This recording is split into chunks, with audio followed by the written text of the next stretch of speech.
Oui, allô, Madame Elisabeth Pognon, bonjour, c'est Inès Fassia, Tata Inès depuis Cotonou. J'appelle dans l'émission Les Apprentis à la Cour constitutionnelle. Je suis avec le président de la Cour constitutionnelle et un groupe d'enfants.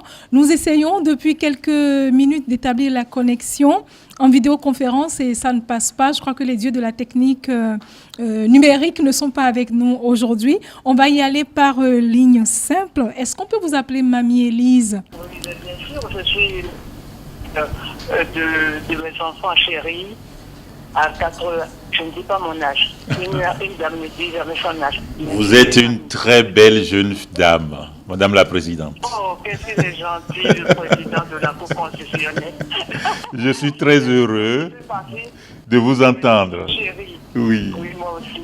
Oui. Ben, alors, j'ai posé la question il y a quelques instants au président de la Cour constitutionnelle qui garde un très bon souvenir de vous, de la dame de grand caractère que vous aviez été au moment où vous présidiez cette institution-là.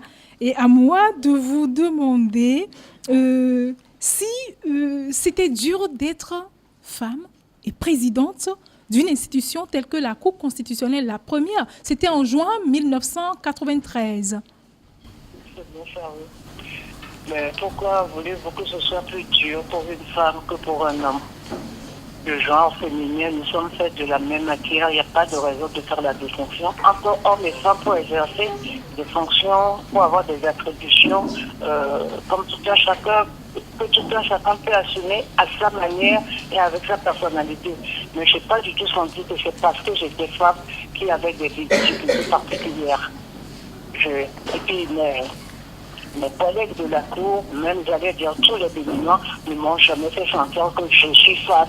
Non, non, non, j'étais président de la Cour, full stop. C'est ça. Et le jour où vous aviez prêté serment, quel était votre état d'âme? J'ai des images ici, mais comme la vidéoconférence n'a pas fonctionné, je ne pourrais malheureusement pas vous les montrer.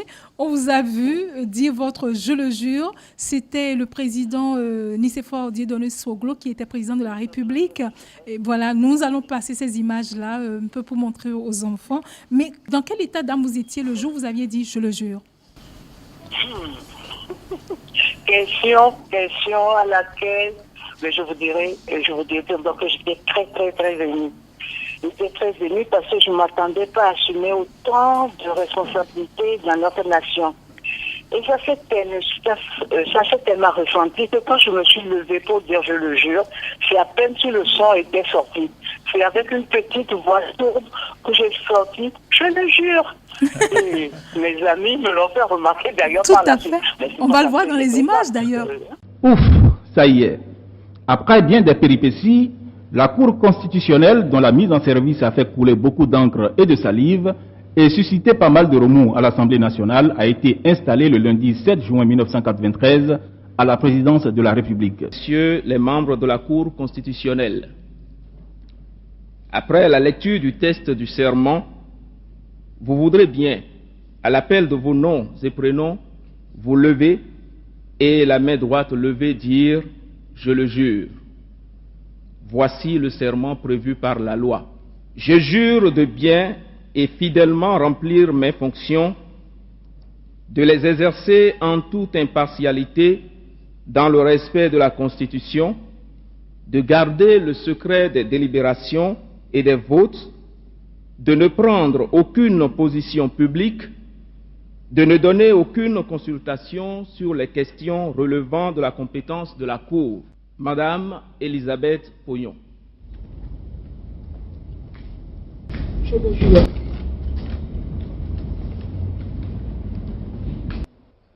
Vous êtes des pionniers. La Cour constitutionnelle de notre pays sera ce que vous en aurez fait. Notre devoir à nous autres est de vous aider dans votre tâche en veillant nous-mêmes à respecter aussi scrupuleusement que possible les dispositions de notre Constitution. Le Bureau de l'Assemblée nationale, par ma voix, vous adresse ses félicitations, vous donne acte de votre serment et vous renvoie à l'exercice de vos fonctions. Oui. Mais c'est formidable tout ça. Est-ce que pendant que la présidente de la Cour constitutionnelle prêtait serment, vous étiez étudiant? J'étais à l'université, bien entendu, et je regardais cela avec fascination. Vous ne saviez pas qu'un jour vous seriez aussi à cette même place? Oh, la vie est pleine d'espérance. On sait quand on a un peu d'ambition, on sait tout de même qu'il est possible qu'on exerce des fonctions liées à sa formation, mais pas avec certitude et précision. Les plus hautes fonctions. Voilà. C'est ça. Alors, Mamie Élise, vous connaissiez l'actuel président de la Cour constitutionnelle parce qu'on vous a vu ce jour-là à la prestation de serment. Est-ce que avant ça, vous l'aviez connu?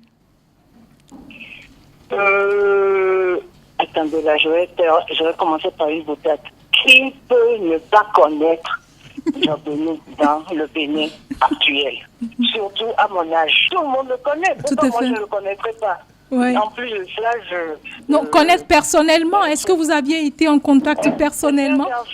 Un garçon très agréable, bien élevé. Vous voyez, tu m'a sorti tout de suite, moi, la mamie. Ah oui. Je suis comblée, moi. Ah oui.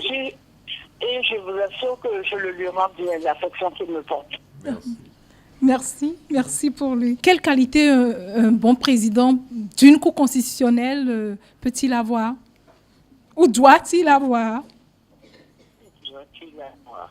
Comme qualité? Je crois qu'il faut d'abord préciser que les décisions de la Cour ne sont pas les décisions du président. Le président a ses attributions propres. Ces attributions consistent notamment à représenter cette institution.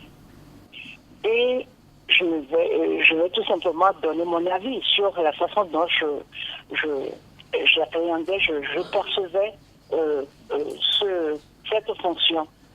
Dans la mesure où on doit représenter une institution aussi importante dans notre démocratie, le président, à mon avis, se doit d'être très discret, de faire preuve d'une retenue permanente, d'une discrétion à toute épreuve. Parce que quand il parle, on va se mettre sur sa personne qui est en cause, mais en exerce toute une institution. Il place sur la place publique toute une institution. Donc la retenue, la réserve peut être la toute première qualité d'un président de la Cour constitutionnelle. Parce que si le président de la Cour s'amuse à se présenter sur le devant de la scène et fait des déclarations, peut-être juste, mais intempestives, ça ne risque pas de rassurer les justiciables qu'est le peuple béninois. Donc, moi, c'est la première qualité du président que je lui demande en tant que président, c'est d'être d'une discrétion parfaite. Tout à fait, tout à fait. Tout à fait. Mais Mamie Élise, c'est ce qu'il a dit, hein, exactement. Il a tenu le même discours. J'ai pensé que je pourrais le piéger ou vous piégez vous, mais je crois que vous êtes vraiment en synergie. Vous êtes l'une et l'autre fait pour être vraiment de grands dirigeants, les grands dirigeants que vous êtes. Alors, je laisse tomber du coup la dernière question. Juste que, Mamie Élise, on vous aime beaucoup par ici, n'est-ce pas? Absolument. Et vous êtes dans notre cœur et vous n'avez jamais quitté la Cour constitutionnelle du Bénin. Merci pour cette déclaration très agréable qui me permet de gérer mes vieux jours tranquillement, sans état d'âme, avec beaucoup de bonheur. Merci beaucoup, prenez bien soin de vous et merci surtout à Guy Christian, avec qui on avait fait le test hier, ça avait marché. Bon, merci beaucoup Guy Christian. La commune est avec nous. Guy Christian, merci. D'accord, il est à côté, je le lui dirai. D'accord, merci, bon après-midi, bonne suite de journée, à merci bientôt. Oh, à bientôt. À chica, chica, chica. Aïe, aïe, aïe. Ah ben voilà, elle l'a dit, c'est bon, c'est parfait, merci beaucoup. Le président de la Cour aussi a répondu. Absolument, absolument, Madame la Présidente. Merci beaucoup, à bientôt. Je suis très heureux, très honoré. Merci, c'est nous, c'est nous. Je vous invite dans mon bureau. Vous êtes d'accord? Vous voulez venir?